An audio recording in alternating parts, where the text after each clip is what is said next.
produk privat label Alfamidi.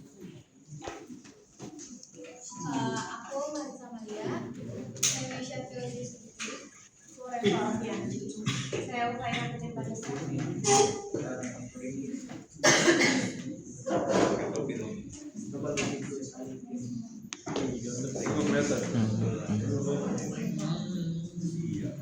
Jadi yang pertama itu sejarah objek observasi.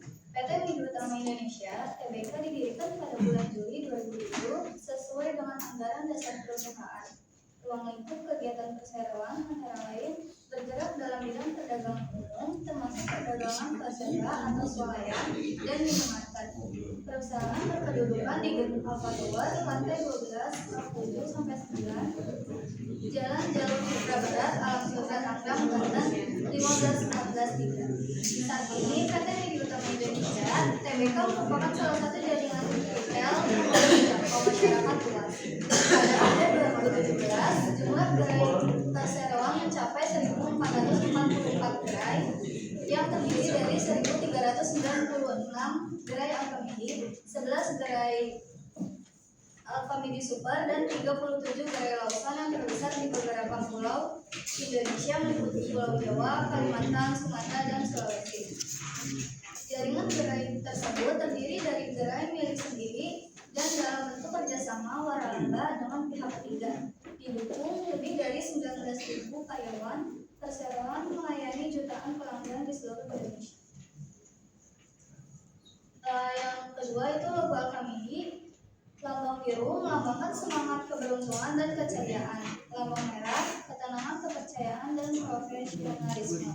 Penggunaan warna-warna ini bertujuan untuk memberikan kesan positif dan meyakinkan pelanggan. Sementara desain yang modern dan minimalis mencerminkan kesegaran dan relevansi dengan tren pasar terbaru. Yang ketiga itu lokasi observasinya. Alfamidi Kementerian Jalan Pematisan Ilir 3G nomor 15 menuju RW 1 Palmerah, Kecamatan Palmerah, Kota Jakarta Barat, daerah khusus ibu kota Jakarta 11440. Yang keempat itu produk observasi. Observasi yang dilakukan di gerai Alfamidi menunjukkan adanya beragam produk privat label yang ditawarkan sebagai alternatif dari merek nasional.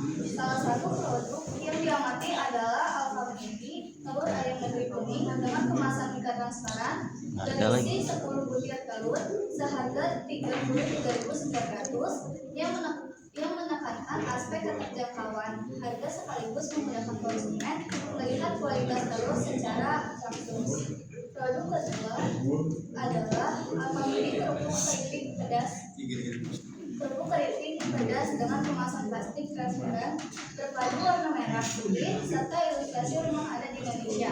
Berisi 100 gram dengan harga 10.500 yang tidak hanya menawarkan rasa pedas khas, tetapi juga menghadirkan identitas budaya melalui desain kemasan. Produk ketiga adalah Alfamidi cairan pencuci piring dalam kemasan pouch isi ulang 650 ml dengan harga 8.900 yang hadir sebagai solusi ekonomis untuk kebutuhan rumah tangga sehari-hari dengan kemasan praktis dan ramah lingkungan. Yang kelima itu pembahasan hasil observasi. Hasil observasi terhadap produk privat label Alfamidi menunjukkan bahwa setiap produk memiliki keunggulan dan kelemahan yang berbeda, sehingga menarik untuk dianalisis menggunakan pendekatan SWOT. Produk pertama itu adalah Alfamidi telur ayam negeri kuning. Strength-nya itu kekuatan utama terletak pada harga yang kompetitif serta kemasan transparan yang memudahkan konsumen menilai kualitas telur. Weakness, kelemahannya adalah kemasan Nika yang relatif tipis sehingga retak pecah dan belum dilengkapi informasi gizi. Opportunities, peluang pengembangan produk ini adalah menghadirkan varian telur organik atau telur omega. Threats, ancaman datang dari telur curah di pasar tradisional yang lebih murah dibandingkan dengan produk sejenis. Telur privat label Alfamidi lebih unggul dari sisi kebersihan dan kemasan, tetapi masih kalah dalam hal nilai tambah gizi dibandingkan telur premium. Produk kedua, Alfamidi kerupuk keripik pedas. Strength-nya itu memiliki kekuatan pada harga yang terjangkau serta kemasan yang unik dengan nuansa budaya Indonesia melalui nasi rumah adat.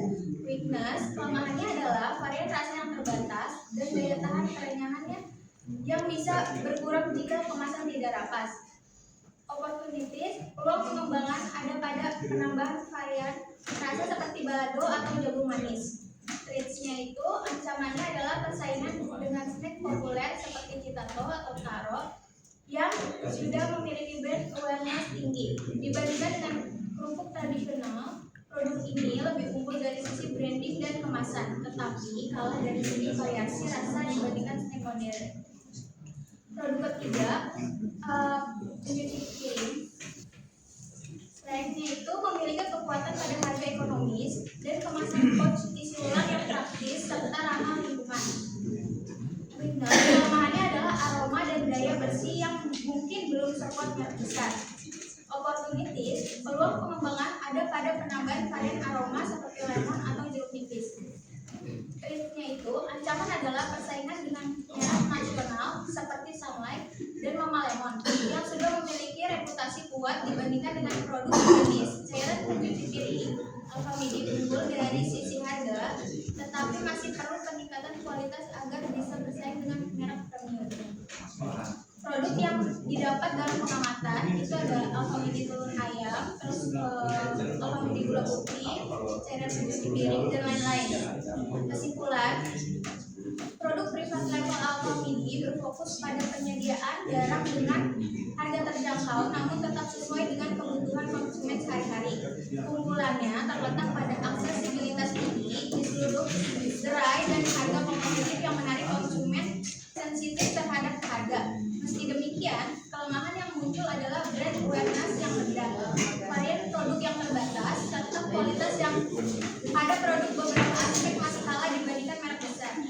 Secara keseluruhan, produk privat label Alfamidi memiliki peluang besar untuk berkembang melalui perluasan varian, peningkatan kualitas kemasan, dan strategi promosi yang dibuat.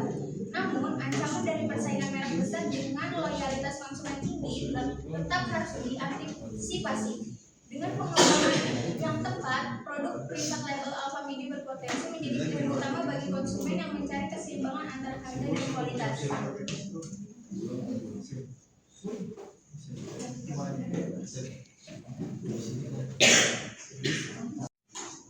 Yang kedua ada fenomena tahu bulat.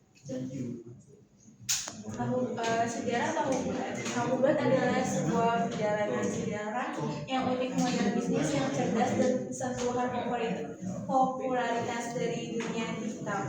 Berawal dari kegagalan panen salak di Tasikmalaya, sejarah tahu bulat berangkat di Tasikmalaya, Jawa Barat. Kejadian ini muncul sebagai solusi ekonomi kreatif dari para petani salak di daerah tersebut.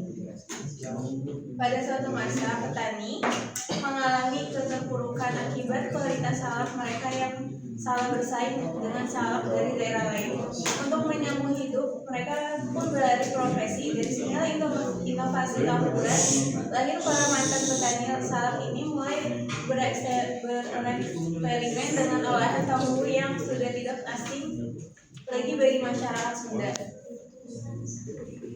Mereka menciptakan variasi tahu dengan bentuk bulat, teksturnya yang kokoh di dalam dan renyah di luar. Keunikan utama dari proses penjualannya adalah tahu ini digoreng langsung di tempat saat pembeli sehingga disajikan dalam keadaan yang hangat.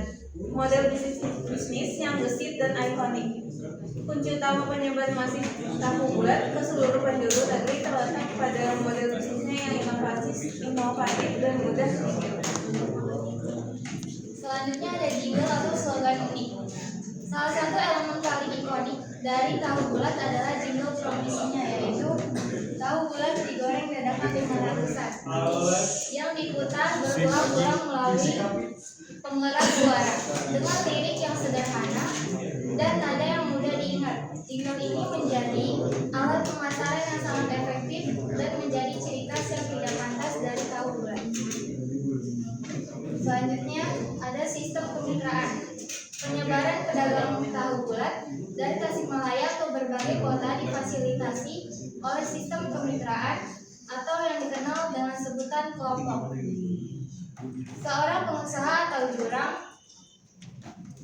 Seorang pengusaha atau juragan akan menyediakan mobil, peralatan, dan pasokan tahu mentah kepada para pedagang yang ingin bergabung. Sistem ini memungkinkan ekspansi bisnis yang cepat tanpa memerlukan modal besar dari para pedagangnya. Berikutnya, ini adalah gambar grafik produk life cycle tahu bulat.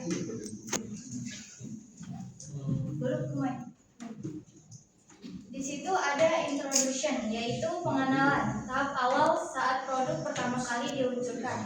Selanjutnya ada growth atau pertumbuhan, adalah kesuksesan produk mulai terlihat dan penjualan meningkat pesat. Selanjutnya ada maturity atau pematangan, penjualan mencapai puncak dan stabil, namun persaingan sangat ketat. Dan yang terakhir ada decline yaitu penurunan.